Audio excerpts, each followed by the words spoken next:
예배소서 4장 13절 말씀 한 절입니다. 우리 찾으셔서 같이 봉독하도록 하겠습니다. 예배소서 4장 13절 말씀. 우리가 다 하나님의 아들을 믿는 것과 아는 일에 하나가 되어 온전한 사람을 이루어 그리스도의 장성한 분량이 충만한 데까지 이르리니. 아멘. 오직 하나를 구하라 라는 제목을 주셨습니다. 자, 오직 하나를 구하라.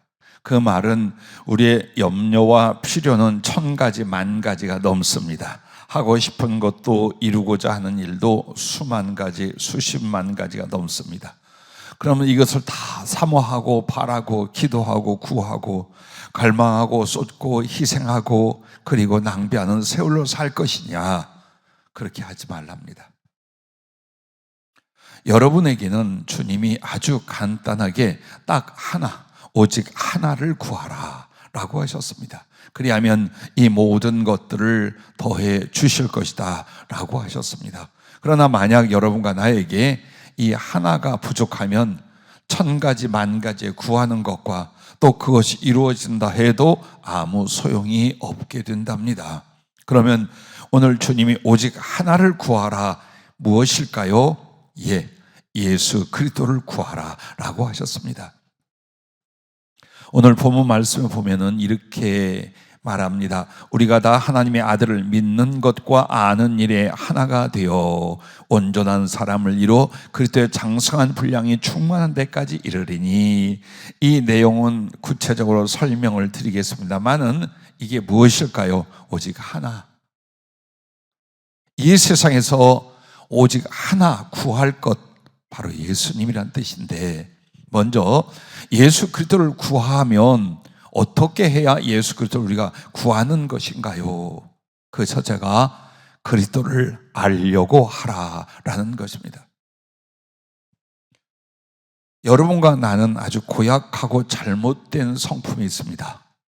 그것은 아주 알량하고 작은 지식을 가지고 다 아는 것처럼 합니다. 그런데 성경에서 알다라는 말에 구약 성경의 단어와 또 헬라어로서의 단어가 있습니다. 그러나 이 공통적인, 여기서 하나님을 알려고 해라, 그 아들 예수 그리스도를 알라라고 하는 것은 지식을 말하는 것이 아닙니다. 즉 예수 그리스도에 관한 교리를 알라, 혹은 구원에 관한 성경 공부의 지식을 알라, 이것이 아닙니다.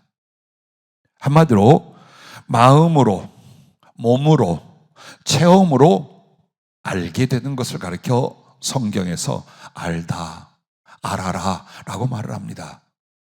즉 여러분과 나는 예수님에 대해서 지식으로 알게 되지요. 성경 말씀이나 그 가르침을 통하여 지식으로 알게 됩니다.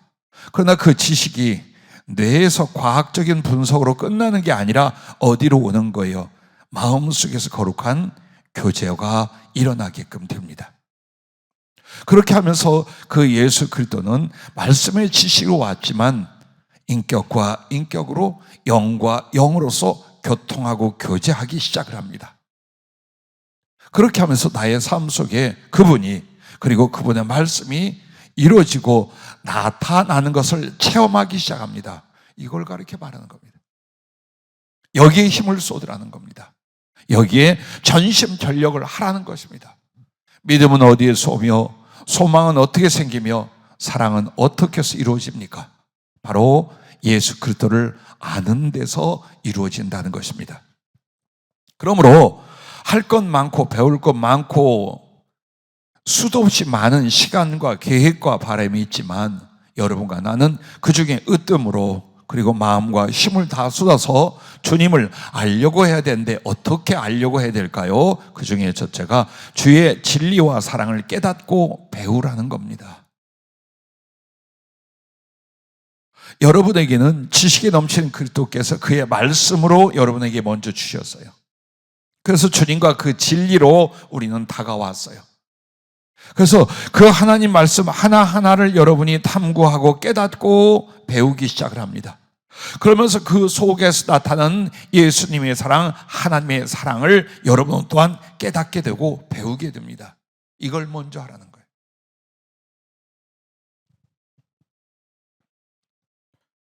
세상 지식에선 무식할 수 있고 또 예절과 교양에서 다소 무식할 수도 있습니다. 그러나 여러분이 예수님을 아는 지식과 그 사랑의 경험에 있어서 무식하다라고 하면 여러분은 아무것도 없다는 뜻입니다. 왜 우리는 자주 흔들리고 육신적이고 세상적인 것으로 치우치게 될까요? 왜 우리는 우리 안에 넘치는 그리스도의 사랑의 교통과 확신이 없을까요? 알려고를 안 해요.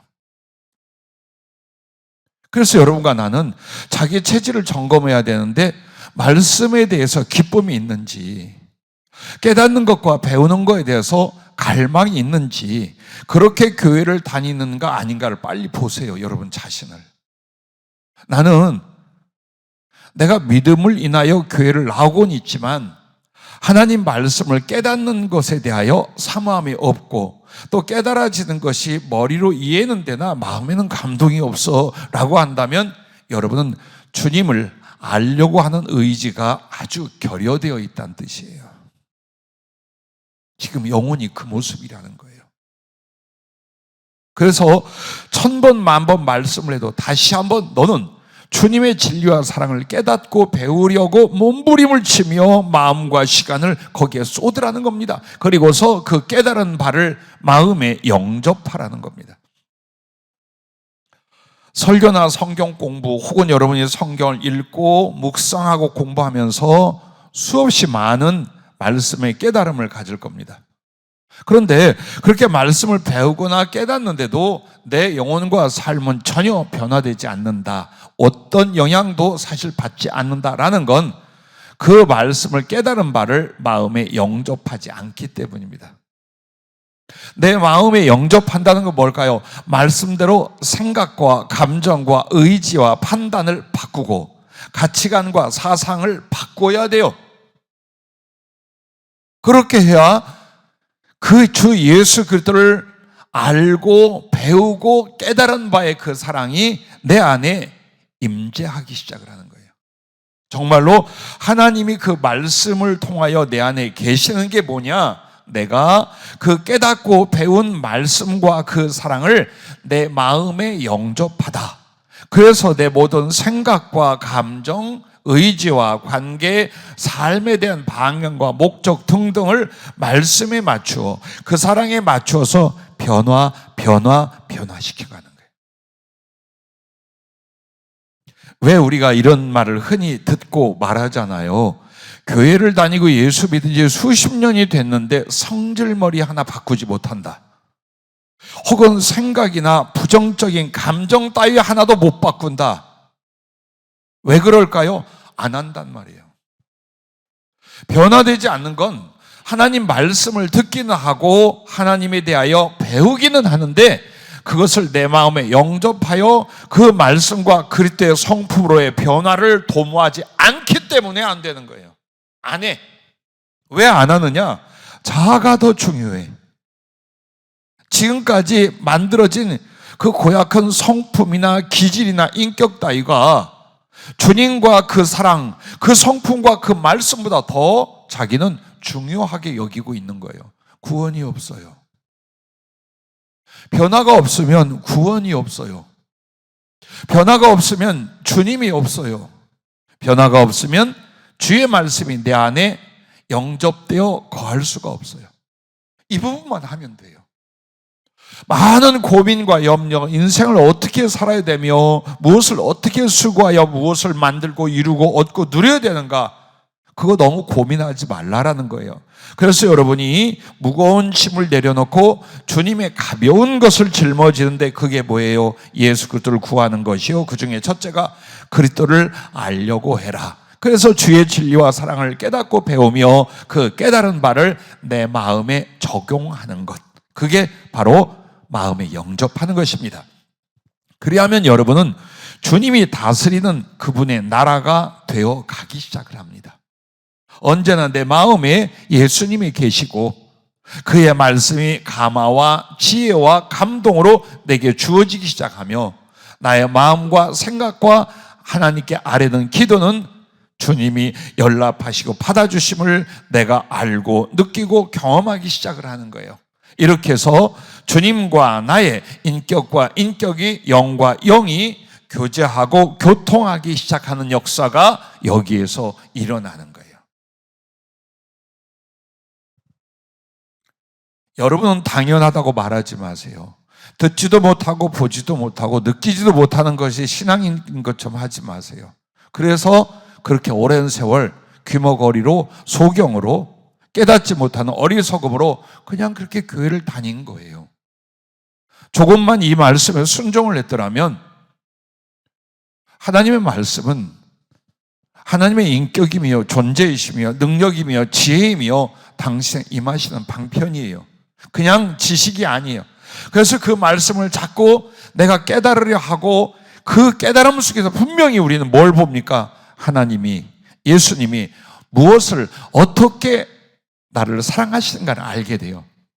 그래서 그것을 자꾸 내 마음과 내 성격과 내 모든 생각에 적용하기 시작을 하면 이제 어느새 내 마음은 거룩한 힘이, 하나님의 그 사랑스러운 지식이, 더 나아가 그분의 영과 마음이 나를 다스리고 이끌어주기 시작하는 이 복된 영적 교제와 교통의 세월을 살게 되는 거예요. 이게 진짜 신앙생활이에요. 이게 마치 아주 신령한 세계의 신비한 차원인 것처럼 치부하지 마세요. 누구나 할 수 있는 거예요. 어느 누구나 말씀을 받고 성령을 받은 사람이라면 이런 주님과의 인격적 교제와 사랑은 충분히 넉넉히 있을 수 있어요. 근데 그게 안 된다라는 건 뭘까요? 말씀 따로, 내 생각 따로, 주님 따로, 내 고집 따로 이렇게 살아왔기 때문입니다. 진정으로 내가 주님의 나라가 된다라고 하는 건 무엇일까요? 내가 그만큼 신비한 것과 기적적인 것들을 소유해서 주님의 나라가 되는 게 아니에요. 그분이 내 안에서 말씀하고 역사하시고 인도하심을 내가 넉넉히 받고 따르게 된 거예요. 그게 주님의 나라, 주님은 나를 통치자가 되시고 나를 다스리고 사랑하는 나의 하나님이 되어주시는 거예요. 여기에 힘을 쓰라는 거예요. 여기에. 설교를 듣지 않아도 하루 종일 여러분은 말씀이 내 안에서 생각이 나고 그 말씀 속에서 주시는 감동과 인격적인 주님과의 교제가 주거니 받거니 이루어지는 생활, 이걸 하라는 거예요. 그러므로 그리스도를 알려고 하라는 것은 말씀을 통해 지식으로 시작하지만 어떻게 되는 겁니까? 그분을 경험해 가는 거예요. 정말 개인이 주님을 경험하고 사랑해 가는 거예요. 여기에 힘을 쓰라는 거예요. 그리고 여러분은 냉정하셔야 돼요. 자기에게는 무한한 연민을 가지고 다른 사람에게는 아주 냉혹하게 대해요. 그래서 영적 진보와 거룩한 은혜의 발전이 없어요. 다른 사람에게는 한량없이 배려하고 그리고 허물을 덮으려 해야 돼요. 그러나 나 자신에게는 왜 이래? 왜 이 정도야? 왜 이렇게 교회 다니고 신앙생활을 왜 이따위로 하고 내가 하고 있는 거야? 라고 정말 자기를 강력하게, 그러나 비하가 아니라 정확한 판단의 비판을 해서 변화를 도모하셔야 돼요. 그러면 아주 빠른 성숙이 일어나는데 이걸 안 하려고 그래요. 그러면 항상 육신적이고 세상적인 것에 의하여 좌우되고 영혼은 하늘나라를 향하여 올라가지 못하고 주님을 알기는커녕 어떤 상상으로도 주님이 상상이 되어지지 않는 답답하고 고통스러운 그 시간과 심령으로 살아갈 수밖에 없다라는 겁니다. 그러므로 말씀이 주님의 얼굴이라면 성령은 주님의 마음이시고 우리가 순종할 때 주님의 손과 발이 되는 거예요. 그리고 여러분이 진실하게 기도한다면 진실한 기도는 주님과 인격적으로 실제적으로 사랑과 교제를 하기 시작을 하게 만들어요. 내가 말씀이 주님의 얼굴이야 이 말은 뭐냐면 주님이 누구신지, 주님이 어떤 분인지를 마치 얼굴을 보고서, 아하, 내가 사랑하는 분은 이렇게 고운 머리에, 넓은 이마에, 오똑선 코에, 그리고 내 영혼 전체를 담을 것 같은 저 눈동자에, 말씀하지 않으나 사랑을 늘 고백하는 것 같은 저 입술에, 자, 하나하나 내가 눈으로 보면서 그분을 사랑하고 느끼고 경험하는 것처럼 주님의 얼굴은 어디에서? 성경 말씀에서요. 눈으로 다 세세히 보는 것처럼. 그러면 성령은 어떠냐? 그 예수님의 감정, 예수님의 생각, 예수님의 마음, 바로 그걸 우리에게 부여해 주기 시작을 해요. 주님, 그러셨어요. 고맙습니다. 사랑합니다. 아, 주님이 그걸 기뻐하셨어요. 주님이 그렇게 슬퍼하셨어요. 아, 주님은 그런 계획이 있어 나를 이렇게 인도하셨고 나의 갈 길을 위하여 이렇게 섭리하시는군요. 이렇게 예수님의 마음이 내게 전이 되고 깨달아지고 나눌 수 있게 하는 건 성령이시라 이 말이에요. 그리고 여러분이 바로 그 주님을 알고 듣고 만난 주님의 뜻과 말씀을 여러분이 행동으로 옮겼어. 마음에서 변화를 일으켜 순종을 했어요. 그러면 주님의 손과 발이라는 건 뭘까요? 주님의 역사가 일어난다 이 말이에요. 즉 마음과 정신 세계에서 주님을 경험한 것이 실제로 물질 세계와 이 땅의 세상에서 하나님의 손길과 하나님의 함께 하시고 진행하심을 내가 보고 경험할 수 있게 만든다는 거예요. 그래서 이렇게 주님의 얼굴을 배웠고 그 마음을 나누고 그분의 손과 발이 되는 과정에 가장 중요한 게 뭐냐? 진실한 기도라는 거예요.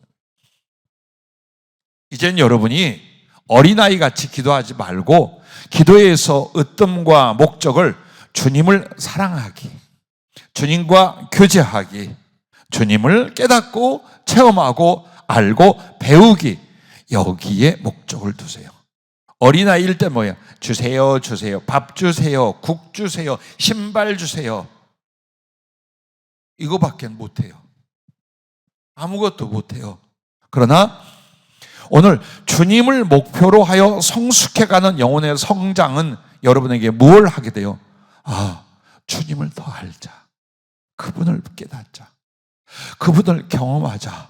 그분하고 사랑하자. 어떻게 내가 하늘나라 가기 전 주님을 좀 더 알며 경험할 수 있을까? 주님을 어떻게 좀 더 느끼며 배울 수 있을까? 어떻게 마음과 마음을 나누며 이 사랑의 실제를 이루고 하늘에 갈 수 있을까? 이 사모함이 일어났다면 그만큼 여러분은 영혼의 성숙을 이루신 거예요. 나는 많은 사람들이 복음을 전하기 원하며 주의 일을 하기 원하며 그러면서 능력이나 물질 구하는 걸 지금까지 격려하고 함께 기도해 왔어요. 그러나 나는 그걸 언제나 최상의 목표로 본 적이 없어요. 아무리 내 교회, 내 성도가 큰 물질을 가지고 권세와 능력을 가지고 주의를 하겠습니다 해도 그걸 해본 적은 없어요. 왜? 그 소망, 그 수준은 개인에게 있어 또 주님의 평가에 있어서 첫 번째 단계, 아니 어린아이의 단계예요. 그러면 주님이 더 고상하고 성숙하게 보는 건 무엇일까요? 주님을 알고 주님을 경험하고 사랑하고 소유해가는 이 과정이에요. 그게 되면서 물질이나 혹은 능력이나 혹은 어떤 봉사나 하나님의 일을 하는 것이지 이 부분은 안 돼. 이 부분은 사모함이나 진보를 보이지 않는데 물질적인 주의 일, 봉사적인 주의 일을 막 꿈꾸며 애를 써요. 저도 주님도 그건 별로 기쁘지 않아요. 실제로 기도하고 축복은 하지만 하고 막 그 소중하고 사랑스럽고 기대되는 거 그건 없어요. 빨리 말씀 들었거든. 성경을 깨달았거든. 영혼의 성숙을, 주님을 알아가는 그 거룩한 성숙과 깊이를 이루기를 바라는 거예요. 왜? 거기에 모든 게 있어요. 자, 이렇게 그리스도를 알려고 하라는 것과 그 다음에 예수 그리스도 구하는 것 두 번째는 이쪽이에요. 그리스도를 사랑하라라는 겁니다.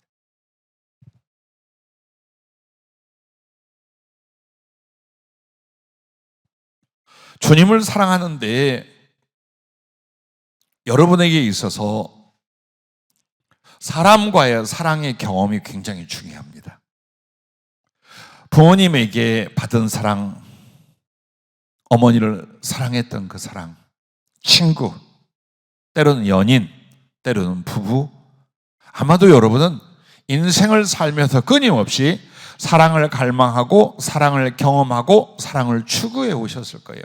왜? 인간은 그 목적으로 만들어졌어요. 그럼 왜 우리는 사랑이라는 목적으로 만들어졌을까요? 하나님이 사랑이셔요. 그러면 우리에게 하나님을 알기 전 이미 사람과 사람 사이 안에서 사랑을 경험하고 배우게 만드셔요. 그리고 사랑의 가치와 소중함을 일깨워 삶의 행복이나 방향을 그렇게 잡게 만들어요. 자, 그러다가 우리가 어느 날 예수님을 알게 되었어요. 그리고 그분의 아주 지극한 사랑, 기가 막힌 사랑을 경험하고 내 마음에 예수님을 향한 사랑이 피어나기 시작을 했어요. 그런데 싹이 나고 술이 자라고 있는데 그만 끝났어. 꽃도 피우지 못해. 그래 놓고 하는 말이 나는 예수님을 향하여 싹이 난 사랑이라고 자랑하고 있어요. 싹이 난 게 뭔데요? 식물에게는 아무것도 아니야. 꽃을 피워야지. 그런데 꽃은 처음 사랑이라면 여러분 이게 있더라고요. 아름답고 화려한 꽃일수록 열매가 없어요. 꽃으로 끝나. 관상용으로 끝나는 거예요. 그런데 왠지 호박꽃이라든가 혹은 과일나무에 피는 그 잘 자란 꽃들이라든가 뭐 대단하진 않아요. 그런데 그 꽃이 지고 나면 아주 소중한 열매가 맺혀진단 말이에요. 그래 여러분은 주님의 사랑을 받고 나도 주님을 사랑하지 하면은 싹이 나고 자라난단 말이에요. 그리고 언젠가 이제 정말 예수님과 진짜 사랑이 시작이 되는 거예요. 그걸 첫사랑, 처음 사랑이라고 해요. 있나요? 묻는 거예요. 있으신가요? 주님과의 아주 불붙던 첫사랑이 있으신가요? 아니, 아멘이지. 왜 고개를 끄덕거려. 아주 다른 사람 듣고 항상 얘기한다니까 그게는 아멘이 없다고. 응? 변명은 했지만 가슴이 늘 아파요. 아멘을 안 한 이유가 첫사랑이 없다. 첫사랑이 있으나 말하고 싶지 않다. 셋째, 목사님이 무조건 물어보면 대답하기 싫다. 무시해서 목사님을 쪽팔리게 하고 싶다. 자, 어떤 거예요? 못됐어요 아주. 난 여러분들이 농담같이 물어도 그 말만 나오면 막 가슴이 뜨거워서 하면서 순간 그 사랑의 젖기를 바라고 물었던 거예요, 솔직히요. 자, 이렇게 처음 사랑이라 하면 여러분 물불을 가리지 않는 주님과 나와의 사랑이 있는 거예요. 그냥 조금 아는 게 아니에요. 삶을 초월하고 생명을 뛰어넘어 주님을 기뻐하고 좋아하고 그래서 서원이 만들어지며 삶과 죽음, 행복과 불행이 다 주님과 나 사이에 이제 일어나는 거예요. 여기까지 간 것이 첫사랑이에요. 그렇다면 이 수준까지 안 가본 사람들은 뭡니까? 사랑도 안 해본 거야 예수님하고. 그냥 예수님을 관한 이야기를 듣고 아멘, 그것도 큰 소리도 못하고 그냥 머리만 끄덕였지 실제로는 처음 사랑도 없었던 거예요. 그러니까 아무리 설교를 하고 간증을 해도 약간 감동은 오는데 변화와 도전을 하지 못한 이유는 이게 짐작이 안 되는 거예요. 그래서 여러분에게 다른 거 구하지 마라. 다른 것 때문에 목매달고 살지 마라. 예수 그리스도 너의 주님을 구하라. 그래서 주님을 알려 하고 주님과의 사랑을 이루려 하라는 거예요. 그러면 어떤 사람은 주님과 더 많은 사랑과 깊은 사랑을 하고 어떤 사람은 솔직히 말해서 별로 없어. 그냥 마음에 사랑하시지, 나도 사랑하지. 근데 내가 뭘로 어떻게 사랑하는지 경험도 확신도 그리고 비전도 없어요. 이루고 살아. 왜 그러냐? 주님께 시간과 마음을 많이 드릴수록 사랑은 깊어진다라고 했어요. 그럼 이걸 역으로 말하면 주님께 마음과 시간을 드리지 않아. TV 보는 거, 내가 나가서 일하는 거, 혹은 내가 어떤 시간을 보내는 거에 비하여 예수님께 내 마음과 시간을 드리는 거는 일주일에, 하루로 단위 따져볼 게 아니라 일주일에 쳐봐도 몇 번 되지 않아. 이래가지고 사랑이 만들어지단 말이에요. 강아지하고도 그거보다 더하고, 고양이하고도 그거보다 더하잖아. 주희야. 응? 얼마나 물고 빨고 이뻐해요, 애완동물도. 그런데 주님은 심하게 말할게요. 들릴 거예요. 개보다 못하고 고양이보다 못하단 말이에요. 왜? 시간과 마음을 주님께 드리는 일이 없어. 근데 어디서 사랑이 만들어져? 장난감도요, 계속 두고 보고 만지잖아요. 영혼이 깃든 것 같아. 장난감에도, 인형에게도요, 영혼이 깃든 것 같아요. 얼마나 아끼게 되는데요, 그걸. 이게 뭐예요? 마음과 시간을 쏟는 곳이 사랑이야. 더 마음을 쏟고 더 시간을 쏟는 만큼 더 사랑하게 돼요. 그래서 여러분이 지극히 주님을 사랑하게 됐다면 그만큼 마음과 시간을 주님께 쏟고 살아온 거예요. 지금이라도 그렇게 안 하면 절대로 예수님과의 사랑의 진실과 깊이는 이루어지지 않아요. 절대 이루어지지 않아요. 거짓말을 하지 말아요. 거짓으로 상상도 하지 말아요. 절대 이루어지지 않아요. 사람도 그렇잖아요. 부부면 다 사랑한 거 아니고, 부모와 자식이면 다 사랑하는 사이 아니에요. 서로를 향한 우호적인 마음과 시간을 함께 나누거나 드리는 것으로 말미암아 사랑의 깊이와 크기가 만들어지잖아요. 남이라고 해도 이 사람에게 나의 마음을 더 쏟고 시간을 더 함께 하잖아요. 그럼 가족이야.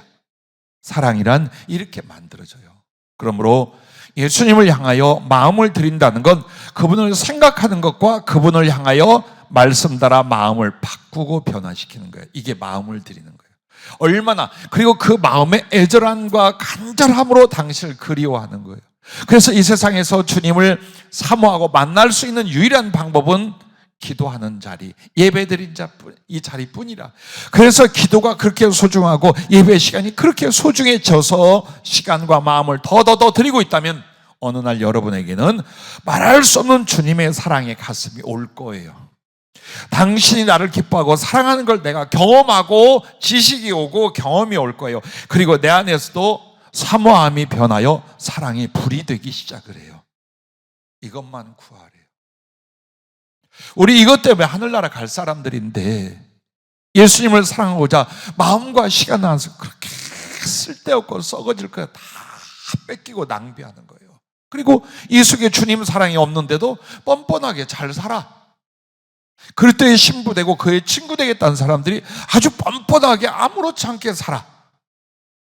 이렇게 해서 수없이 많은 크리스찬 예수 믿는 사람이 있다 하지만 주님 사랑 안으로 들어간 사람은 그렇게 많지 않다라는 거예요. 또한 여러분과 나는 주님을 사랑하기 위해서 이것이 필요해요. 주님을 기뻐하고 그를 기쁘시게 하려 하는 거예요. 사랑은 기뻐하는 대상이에요. 여러분이 무엇을 기뻐하는가 보세요. 정말 주님을 기뻐해요? 주님에 관한 막연한 믿음이에요? 아니면 아주 당신 이름만 생각해도 당신을 알거나 경험하는 그 순간이 너무 행복해하고 주신 은총이나 그 구원들에 대해서 막 항상 설레이고 뜨겁고 담대하고 소망이 넘쳐나고 이렇게 주님을 기뻐하는가를 보세요. 그러면 그 기뻐할 수 있는 걸 기계적인 장치로 만들어 주셨을까요? 여러분의 의지로 한 거예요. 여러분의 가슴으로 한 거예요. 내가 놀란 게 뭐냐면요, 어머니 돌아가신 뒤에 형제들이 모였어요. 꽤 오랜 세월이 지나서. 나는 또 형제들과 조카들 앞에서 할머니, 어머니의 자랑을 했어요. 자상하고 따뜻했고 그리고 아주 성실하고 충성됐던 어머니. 대한 이야기였어요. 근데 반응이 안 좋아. 우리 형님들에게서 반응이 별로 안 좋은 거예요. 그 왜 안 좋으냐 했더니 어머니의 냉정함, 그리고 막둥이에게 치우친 편애 등등이 상처로 남아있네. 그리고 야단을 맞으면 아주 돼지게 정말 머리 끄댕이 잡히고 구두로 두들겨 팰 만큼 야단을 쳤어요. 잘못된 인간관계나 정말 옳지 않은 일에 대해서. 나는 근데 이놈 소리 한 번을 안 듣고 컸어요. 근데 실제로 어머니가 내게는 막 그렇게 물고 빨고 이렇게 안 해서, 왜? 똑같은 성격이에요. 남자예요. 장부예요. 장부. 그래서 나는 평생의 기억에 어머니가 사랑한다는 말을 한 번 하고 돌아가셨어요. 어렸어도 사랑한다, 이쁘단 말 한마디 안 들었어요. 근데 나는 왜 그러냐? 내가 그렇게 하고 있더라고요. 나와 아들 넷을 위하여 40대의 과부가 돼서 그냥 자식 키우기로 인생을 안 바꾸셨어요. 그거 하나만으로도 어머니가 너무 소중하기 시작했어요. 가난했던 시절, 고통의 시절, 언제나 어머니는 자식들을 위해서 모든 방법과 수고를 다 하셨어요. 나와 함께 죽으려 했고 나를 살리기 위해서 어떤 짓인지 하셨어요. 이렇게 굵직한 일들 가지고 나는 계속해서 생각하는 거예요. 어머니가 나를 이렇게 사랑해. 어머니가 나를 이렇게 이뻐해. 어머니는 나를 위해서 이렇게 희생을 하셨어. 그래서 어머니 계신 동안 내 마음의 소원은 어머니를 기쁘게 해드리자. 저분을 기쁘게 해드리자.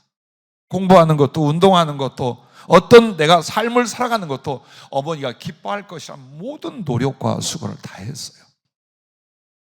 어머니에 대한 자세와 성격도 바꿨어요. 그냥 막둥이 딸처럼 굴었어요. 누구에게도 해보지 못한 아양과 장난과 애교와 당신과 데이트하고 당신하고 놀러 다니고 당신에게 추억을 만들어 드리고, 나 병들었을 때 그렇게 했어요. 내가 지금 여러분에게 무엇을 말한다고 생각해요? 주님께도 그렇게 하고 있어요. 여러분이 하는 거예요.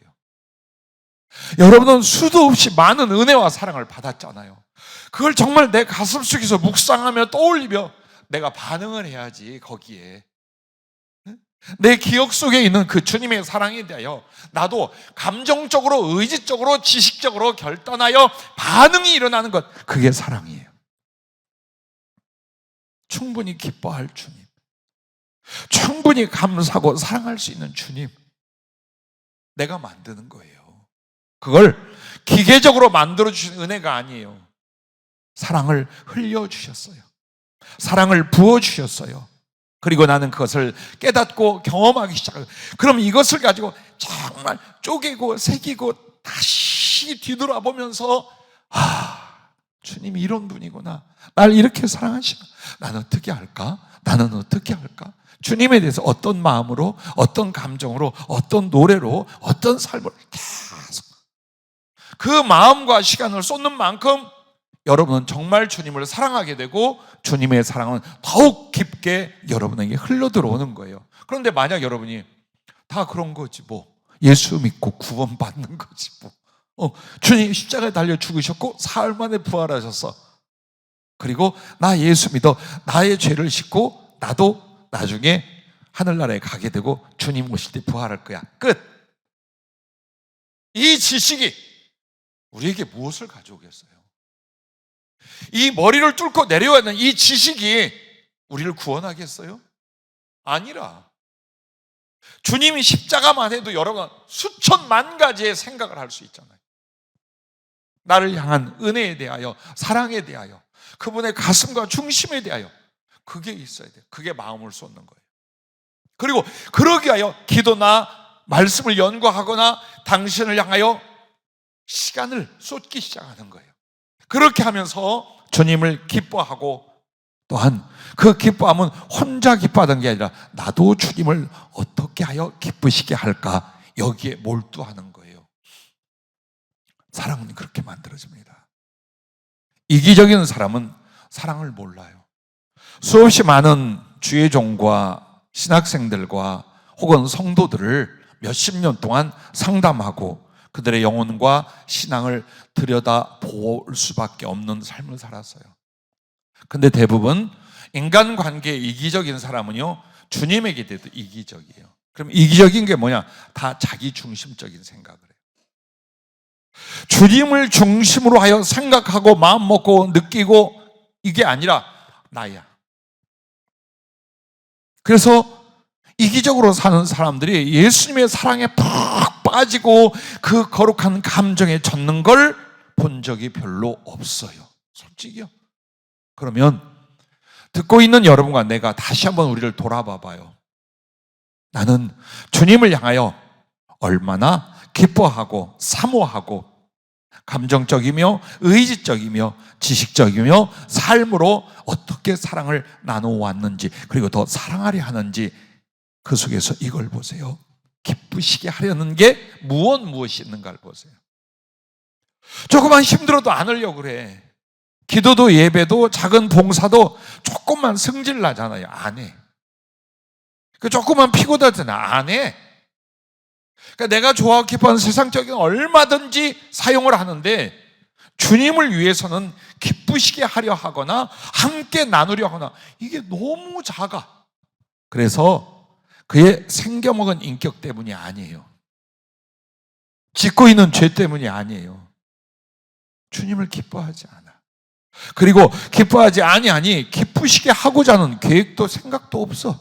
그런데 사랑이 어디에서 나오며 사랑의 경험은 어디에서 나오겠어요? 안 나와요.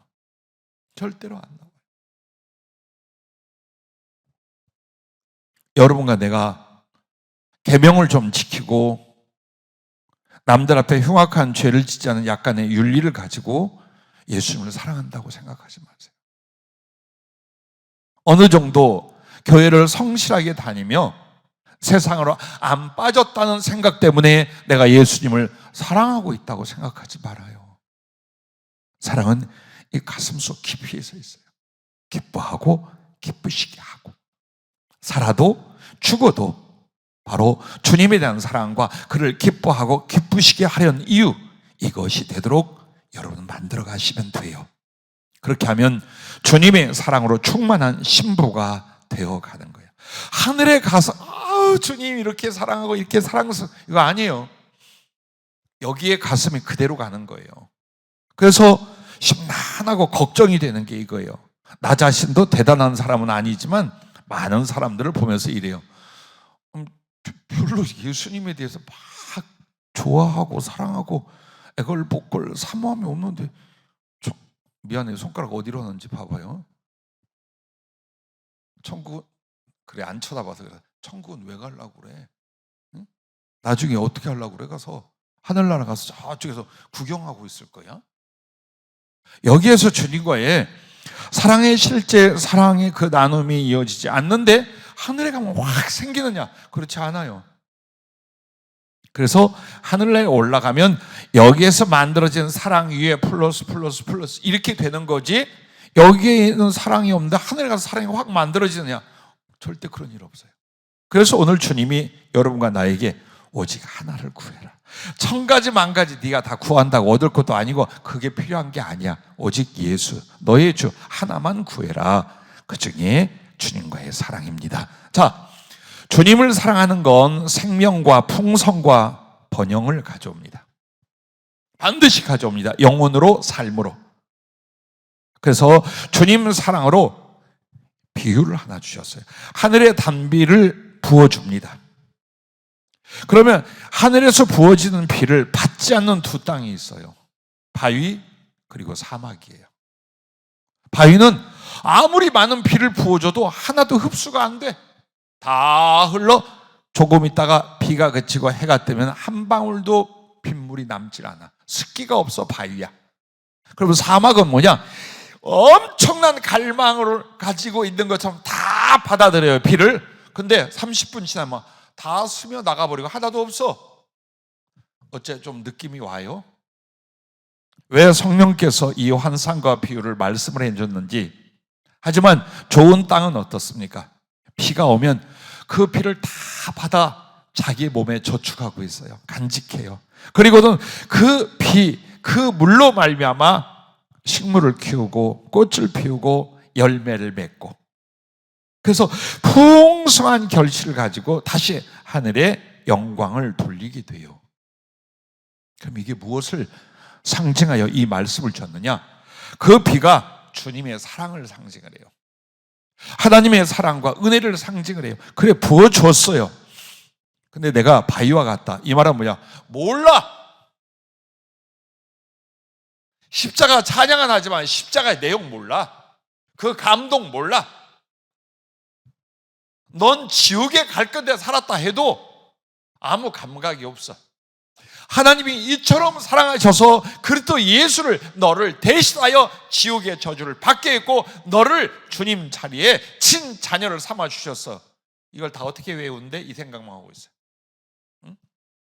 즉, 그 영혼 안에 지식으로도 깨달음으로도 감정으로도 주님의 사랑을 받아들이질 않아요. 즉 관심이 별로 없어. 이게 바위랍니다. 교회 다니는 사람 중에 심령이 바위와 같아. 그래서 아무리 그에게 하나님의 사랑을 지식으로 성령으로 부어줘도 관심도 없고 잘 몰라. 그냥 그런가 보다 하고 교회 다니는 거예요. 그러면 사막은 뭘 뭐냐? 받을 때 깨달아요. 주님이 나를 사랑하셨고 나를 구원하셨구나. 세상에 나같이 행복한 자가 어디 있으며 주님은 나만 이렇게 사랑해. 쟤 안 사랑하고 나만 이렇게 사랑해. 좋아서 날뛰었어. 근데 얼마 안 가서요, 이 안에 그 주신 사랑으로 말미암아 주님을 향한 사랑은 아무것도 피워내질 않아. 그 심령이 사막이랍니다. 그러니까 결국 주님하고의 사랑은 이루어지지 않는 거예요. 그러면 좋은 땅은 뭔가요? 비를 주는 대로 다 간직하게 돼요. 깨닫는 거, 받았던 거, 알게 된 거, 경험한 거를 다 내 영혼, 내 가슴에 기억하고 그 사랑의 추억과 힘을 갖고 있어. 그래서 그 사랑의 기억과 사랑의 경험을 가지고 나도 주를 사랑하여 싹을 내고 열매를 맺고 결실하여 우리 주님 앞에 사랑과 영광을 돌려드리는 거예요. 그 힘으로, 그 추억으로, 그 은혜로 나도 주를 위하여 꽃이 되고 주님을 위하여 열매가 되어 드릴 수 있는 거예요.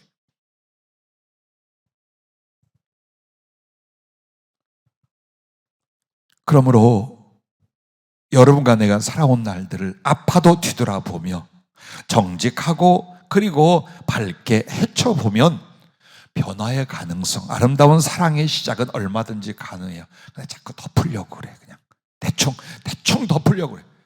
그럼 구원이 없어요. 사랑이 없는 게 아니라 구원이 없어요. 그러므로 그리스도를 알려고 해라. 그래서 그 주님을 알아가면서 사랑으로 넘어가게 되라. 그리고 마지막 그리스도를 증거하라 했어요. 자, 예수 그리스도를 구하는 건 이 세 가지라고 했습니다. 예수님을 전하고 증거하는 것이 얼마나 중요한가? 믿음의 행함이랍니다. 여러분과 내가 로마서 10장에 구원의 조건을 뭐라고 말해요? 마음으로 믿는 바를 입으로 시인해요. 그리고 그렇게 입으로 신하여 구원에 이르는데 어떤 과정이 있었어요? 보냄을 받았어요. 그리고 그 보냄을 받은 자들이 복음을 전했어요. 그래서 복음을 전하는 자들의 발이여, 가장 아름답도다 복음을 전하는 자들의 발이여 함과 같도다 라는 말이요. 발은 뭘 말할까요? 행동, 행함을 말하는 거예요. 즉 믿음에 있어서 마지막, 그리고 열매, 그리고 진실은 뭘까요? 행함이에요. 자, 우리가 주님을 아는 것과 사랑하는 것은 어디까지였어요? 믿음이 내 안에 내재되는 거야. 내재되는 거예요. 그럼 이 내재된 사랑을 이제 밖으로 실천해 나가는 게 뭐냐? 선행으로 말미암는 복음 전파, 이것입니다. 즉 성령은 어느 날부터 저에게 선행과 전도를 나누시지 않았어요. 복음을 전하려면 뭘 해야 되냐? 선행으로 말미암는 복음 전파라고 하셨어요. 사람에게 관심 없고 돕지도 않아.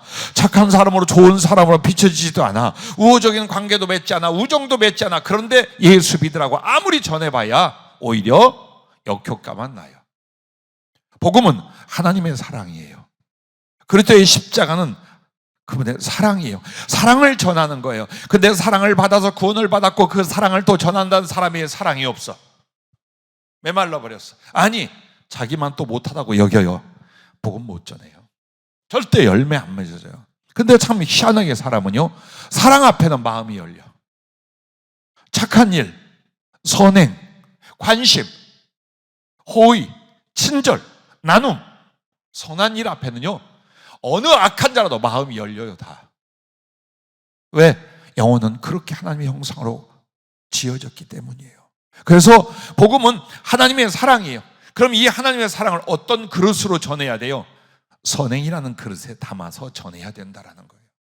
그래 여러분은 사람 앞에 좋은 사람이 되셔야 돼요. 욕먹는 사람이 아니라, 불편한 사람이 아니라 누구와의 만남에서도 여러분은 좋은 사람이셔야 돼요. 칭찬하고 뒤돌아서 그리워할 수 있는 대상이 되셔야 돼요. 그러면 여러분이 많이 떠들지 않아도 여러분을 통하여 이미 복음을, 주 예수 그리스도를 느끼거나 관심을 갖거나 심지어는 도전을 받기 시작을 해요. 그리고 어느 날 결정적으로 내가 만난 하나님, 이렇게 좋으신 하나님, 그 거룩한 구원과 진리에 대해서 마음과 마음으로 나눌 수가 있어요. 전도는 그렇게 하라는 것입니다. 이것이 바로 믿음의 행함이라는 거예요. 그러면 이 믿음의 행함은 구원도, 복을 주심도, 하나님 쓰심도, 영광 받음도 믿음의 행함에 있어요. 즉 믿음이 내 안에 있게 하지 마라. 그 믿음이 삶으로, 행위로 나타나게 하라. 그게 믿음의 완성이에요. 믿음의 진실이에요. 그래서 하나님께서 믿음의 행함을 통하여 그 사람을 구원하고 나아가 다른 영혼도 구원하는 거예요. 하나님이 복을 주셔서 쓰심도 어디 있어요? 믿음을 행동으로 옮기고 살아가는 사람에게 주신다, 그 말이에요. 그리고 무엇보다도 믿음의 행함에는 믿음대로 이루어지는 역사가 있다라는 거예요. 내가 믿음을 행해서, 그럼 내가 무엇을 믿어? 그 믿음의 내용, 믿는 대로 하나님이 내게 나타내시고 그것을 이루어주신 역사가 따라오게 돼 있어요. 그리고 또한 이렇게 우리가 선행으로 복음을 전파할 때 그 믿음의 행함은 하늘에 100배의 보화를 쌓는 거예요. 이 땅에서 끝나지 않아요. 다 하나님 나라에 돌아올 영광과 분깃과 사랑으로 쌓이게 된데, 하나를 심어 100배를 쌓게 되는 거예요. 이게 바로 선행으로 말미암는 복음 전파. 그래서 여러분과 나는, 저도 그래요. 제가 정신 쪽에서 공부할 때에 거룩한 은혜 2가지가 기억이 나요. 나이가 많이 드신 교수님들이 이런 말을 했어요. 전사님들, 목사가 되지 말고 전도자가 되세요. 그냥 교회 이렇게 목회해서 이끌어가는 이쪽에 마음 쓰지 말고 직접적으로 개인적으로 전도하는 전도자가 되세요. 그 이야기를.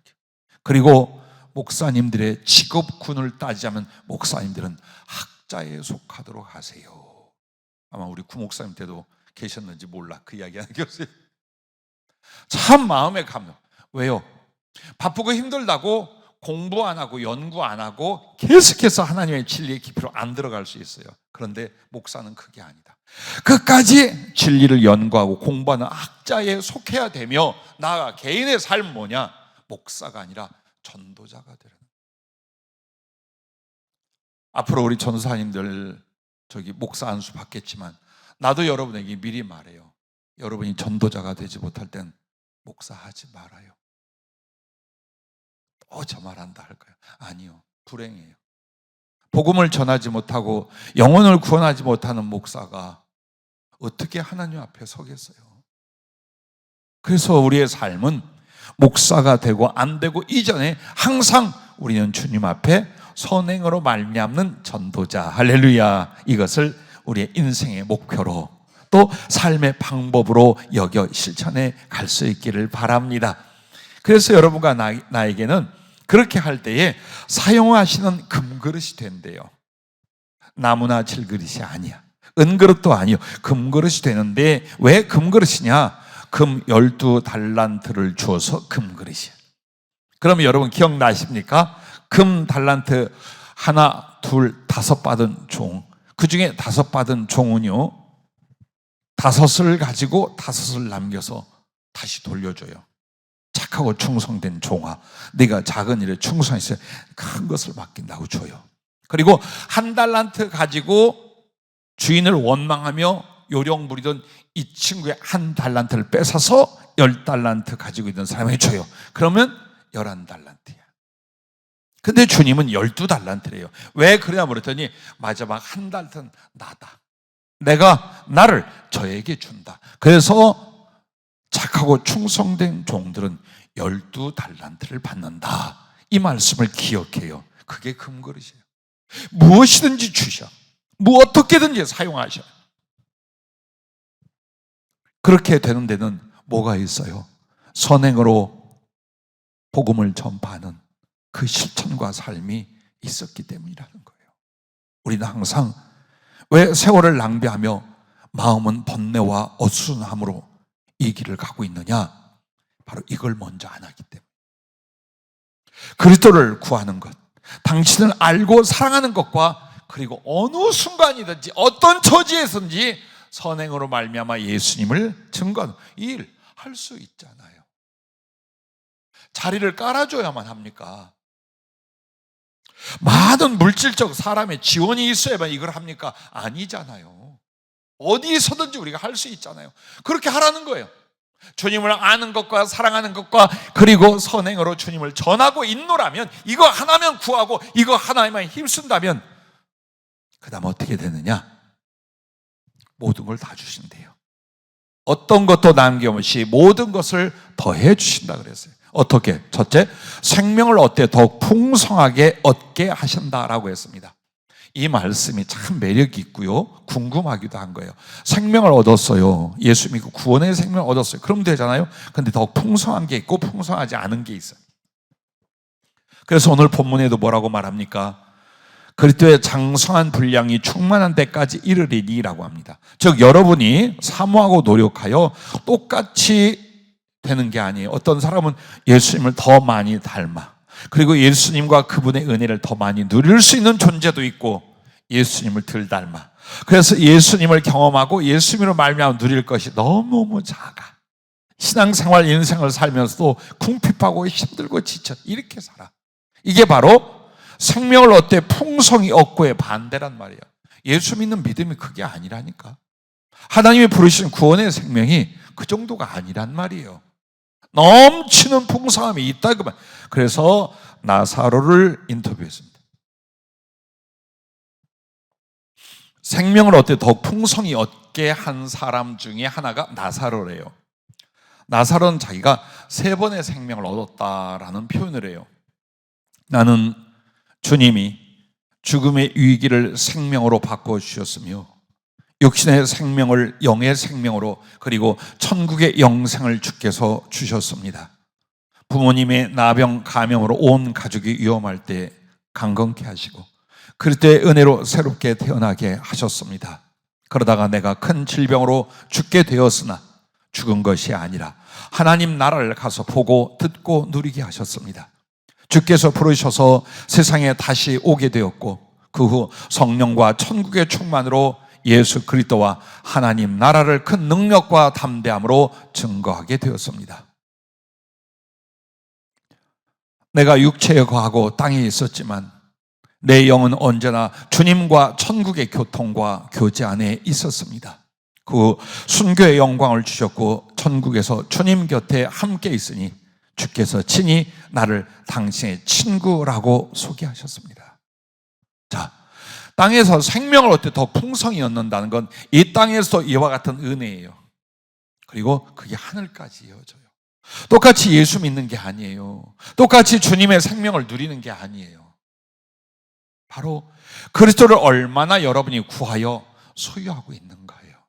돈이 아니라, 제발 외적 조건이 아니라, 삶의 형편이 아니라 내가 모시고 사랑하고 있는 그리스도, 그 분량이 어떤 거예요?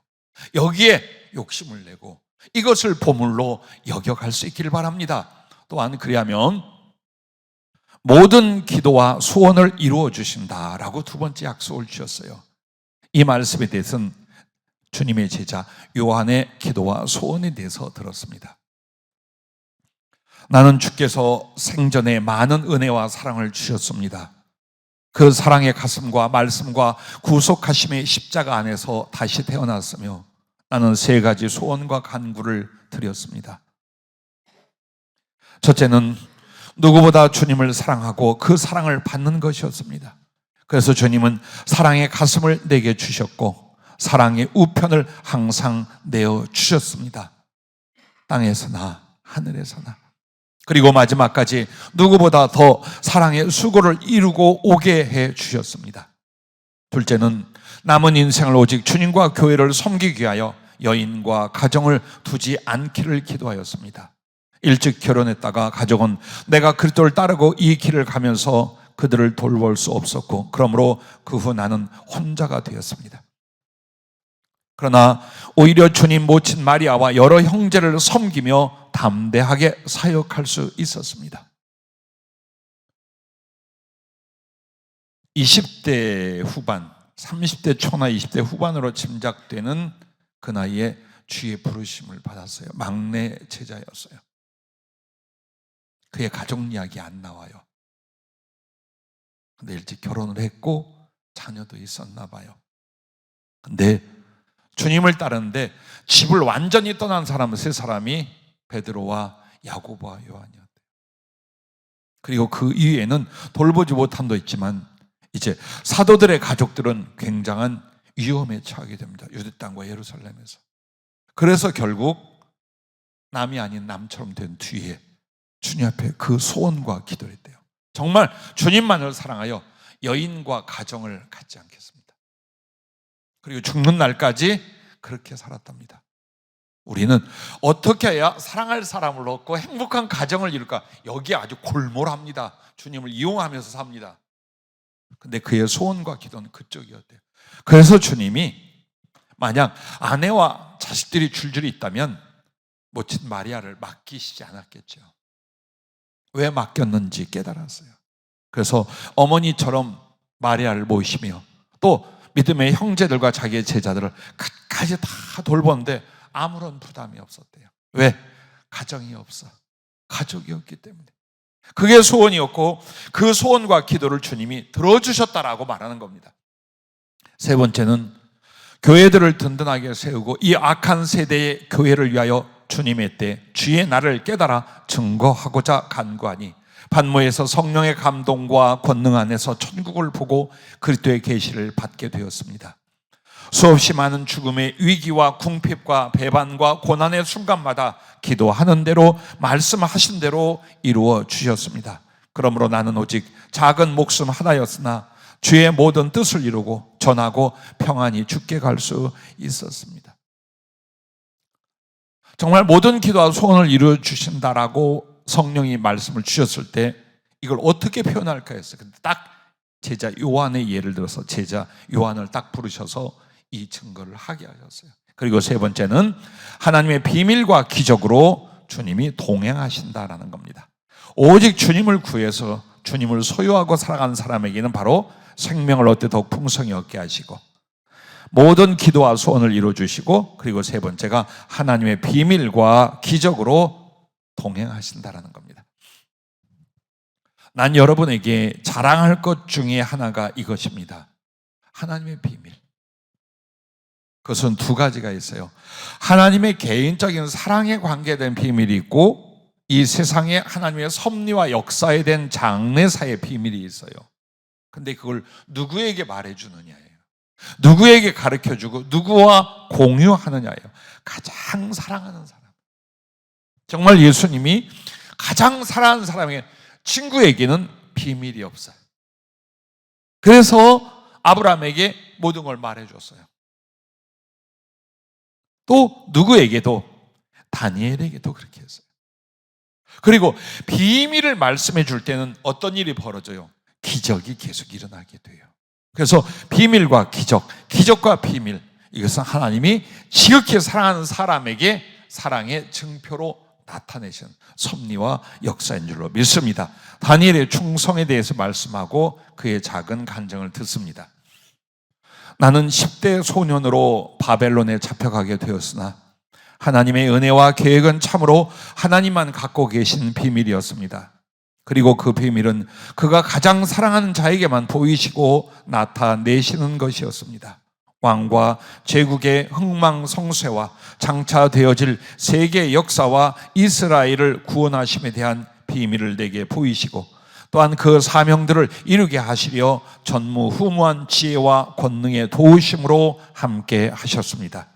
나는 장차 오실 그리스도와 심판의 주를 배웠고 나의 장래와 세상의 끝과 하나님의 나라를 보게 하셨습니다.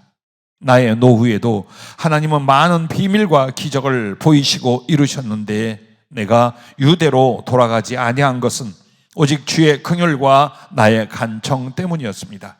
나는 내가 섬길 왕과 나라가 이미 있어서 하나님 안에서 섬겨야 했고, 이 말은요, 당시 페르시아 왕 고레스 등등이요, 이 다니엘에서 친아버지처럼 따랐답니다. 의지하고 사랑하고 따랐답니다. 그래서 고레스와 함께 이 페르시아에 대하여 그가 직접 하나님 안에서 돕고 다스리는 자기의 나라가 돼 있었어요. 그래서 이제 이스라엘이 돌아갈 때 에라이 모르겠다 다 버리고 안 갔어요. 얼마나 돌아가고 싶었겠어요, 고향에 예루살렘에. 그런데 여기서 맺은 그 주 안의 사랑과 우정들 그리고 책임, 그것 때문에 주님께 간청을 했대요. 나는 여기 객지에 남겠습니다. 그리고 그곳을 자기가 하나님의 은혜 안에서 돌볼 자기의 나라로 여겼다라고 고백을 해요. 그리고 이미 다니엘은 민족주의, 국가주의를 넘어서 있었어요. 즉 하나님의 자녀는 인종이나 국가가 아니라는 거예요. 하나님을 믿는 사람, 하나님이 택하신 사람들이라는 거예요. 그래서 바벨론이나 페르시아나 혹은 유대나 그에게는 그다지 중요한 것이 아니었고, 어디에서 하나님의 뜻을 이루며 하나님을 섬길 수 있는가, 그 부분이었답니다. 남은 동족들의 보호자가 되어야 했습니다. 즉 페르시아, 옛 바벨론 안에 남아있는 수없이 많은 유대인들이 있어요. 그들을 또 돌보기 위하여도 남았다라고 말했습니다. 그리고 내가 유대의 왕이나 지도자가 되게 하려는 민심을 아시고 기도와 평안을 위하여 나를 페르시아에서 안식하며 기도하게 하셨습니다 라고 했어요. 정말 가면 지도자나 왕처럼 다니엘을 세우려 했어요. 그래서 주님이 안 가게 했어요. 왜? 그의 노후는 평안할 거라고 했어요. 정말 하나님과 깊은 사랑의 교제와 중보 기도로 기도하면서 당신은 이제 하나님의 은혜를 누리다가 하늘로 가게 하시기 위하여 이스라엘 고통의 땅으로 보내지 않았다라고 그의 이야기를 잠시 들었습니다. 자, 여러분과 나에게 다시 한번 주님이 자유를 주시려고 그래요. 정말 살면서 이것도 고민되고 저것도 필요하고 이것도 아시고 저것도 궁핍하고 이것도 해보고 싶고 저것도 하나님 앞에 이루고 싶고 별게 다 있어요. 내려놓으래요. 그냥 하나만, 주님만 구해라. 주님을 아는 것과 사랑하는 것과 전하는 것, 그 하나만을 마음과 삶을 쏟아봐라. 그리하면 네가 생각했던 혹은 네가 알지 못한 그 모든 것들을 하나님이 이루시고 우리가 그것을 보게 하신다는 뜻입니다. 기도하겠습니다.